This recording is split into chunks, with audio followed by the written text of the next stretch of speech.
អាគុយ50អំពែ12វ៉ុលតើត្រូវប្រើផ្ទាំងសូឡាប៉ុន្មានវ៉ាត់ទើបសាក់ពេញ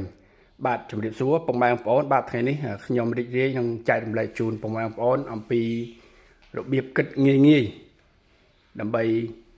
ទិញផ្ទាំងសូឡាយកទៅសាក់អាគុយឲ្យពេញបាទអញ្ចឹងយើងវិលមកប្រធានបទយើងមកគឺអាគុយ50អំពែ12វ៉ុលចឹងពុកម៉ែបងប្អូនយក12វ៉ុលគុណនឹង50អំពែទៅចឹងពុកម៉ែបងប្អូននឹងឃើញ600វ៉ាត់បាទ600វ៉ាត់ម៉ោង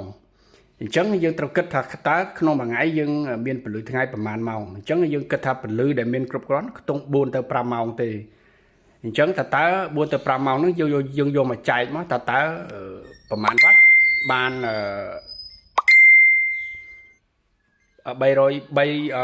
វ៉ាត់នោះចែកនឹង5ម៉ោងវាឃើញប្រហែលវ៉ាត់អញ្ចឹងផ្ទាំងសូឡាយើងត្រូវយកប៉ុណ្្នឹងមកត្រូវហើយឧទាហរណ៍ផ្ទាំងសូឡាឧទាហរណ៍ថា200វ៉ាត់អញ្ចឹងមានន័យថាក្នុង1ម៉ោងវាអាចសាកបញ្ជូនភ្លើងបាន200វ៉ាត់អញ្ចឹង3ម៉ោង600វ៉ាត់អញ្ចឹងយើងអាចប្រើផ្ទាំងសូឡា200វ៉ាត់ក៏បានឬក៏100វ៉ាត់ក៏បានក៏ប៉ុន្តែអានេះអ្វីដែលខ្ញុំនិយាយនេះលើកឡើងនេះគឺគ្រាន់តែជាទិន្នន័យជាជើងលេខទេអញ្ចឹងយើងត្រូវគិតថាផ្ទាំងសូឡា200វ៉ាត់វាមិនមែនចេញបានទាំង200វ៉ាត់ទេវាចេញបានតែ100វ៉ាត់ជាងអីទេអាហ្នឹងទី1ទី2យើងត្រូវគិតទៅលើអាកាសធាតុអត់គ្រប់គ្រាន់ថ្ងៃអត់ក្តៅអត់អីទី2ទី3វានៅបាត់ភ្លើងដែលផ្ទាំងសូឡាបញ្ចេញមកបានឧទាហរណ៍ថា200វ៉ាត់ហ្នឹងវាបញ្ចេញមក150វ៉ាត់នៅបាត់តាមខ្សែចម្លងនៅបាត់តាម controller ហើយ controller មួយចំនួនដែលវាអាចបញ្ជូនភ្លើងមកបានច្រើនគ្រប់គ្រាន់តាមspec របស់វាឧទាហរណ៍ថា spec វាបញ្ជូនភ្លើងមកអាចឆ្លងកាត់10អំពែប៉ុន្តែបញ្ចេញភ្លើងវាជាក់ស្ដែងវាអាចបញ្ជូនមកបានតែ5 6អំពែអញ្ចឹងបើសិនជាយើង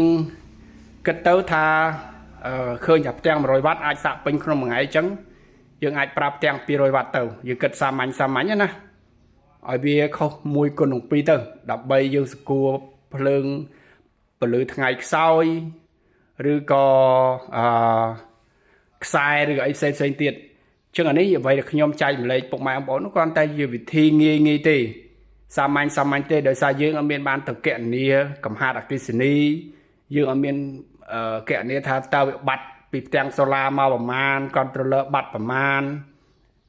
អីវែងឆ្ងាយទេអានេះគិតតែវែងឆ្ងាយទេឲ្យខ្លីទេមិនបានវែងឆ្ងាយទេអញ្ចឹងឧទាហរណ៍ថា600វ៉ាត់អញ្ចឹងបើយើងប្រើផ្ទាំងសូឡា100វ៉ាត់អញ្ចឹងបានន័យថា6ម៉ោងវាពេញហើយក៏ប៉ុន្តែបើយើងប្រើផ្ទាំងសូឡា100វ៉ាត់6ម៉ោងវាអាចនឹងអត់ពេញទេបើសិនជាករណីជាក់ស្ដែងមេឃមិនល្អមិនអីចឹងណាអញ្ចឹងយើងអាចប្រើផ្ទាំងដល់200វ៉ាត់ទៅយើងអាចសាកបានហើយ50ពេអីវាអាចសល់ភ្លើងអីលើសអីតិចតួចចឹងទៅតែបើយើងប្រើពេលថ្ងៃខ្លះវាល្មមអញ្ចឹងទាំងសូឡា200វ៉ាត់អីហ្នឹងអាចសាកបានអាគុយ50អំពែអីចឹងទៅអានេះគ្រាន់តែជាវិធីសាស្ត្រសាមញ្ញធម្មតាក្នុងការកណនាទេណាពុកម៉ែបងប្អូនមិនមែនផ្លូវការ 100% ទេហើយខ្ញុំចែកម្លែកនេះគឺសម្រាប់តែបងប្អូនយើងដែលគាត់មិនយល់ពីបញ្ហាហ្នឹងតរសោះទេអញ្ចឹងសម្រាប់អ្នកដែលមានចំណេះដឹងអ្នកដែលចេះខាងហ្នឹងហើយសូមខន្តីអភ័យទោសផងខ្ញុំអត់មានបំណងទៅប៉ះពាល់ពុកម៉ែបងប្អូនណាទេអញ្ចឹងបើសិនជាស្រឡាញ់ពេញចិត្តអីសូមពុកម៉ែបងប្អូនតាជួយចុច follow ជួយចុច subscribe នៅលើ TikTok ក៏ដូចជា YouTube ម្នាក់មួយផងសូមអរគុណសូមជម្រាបលា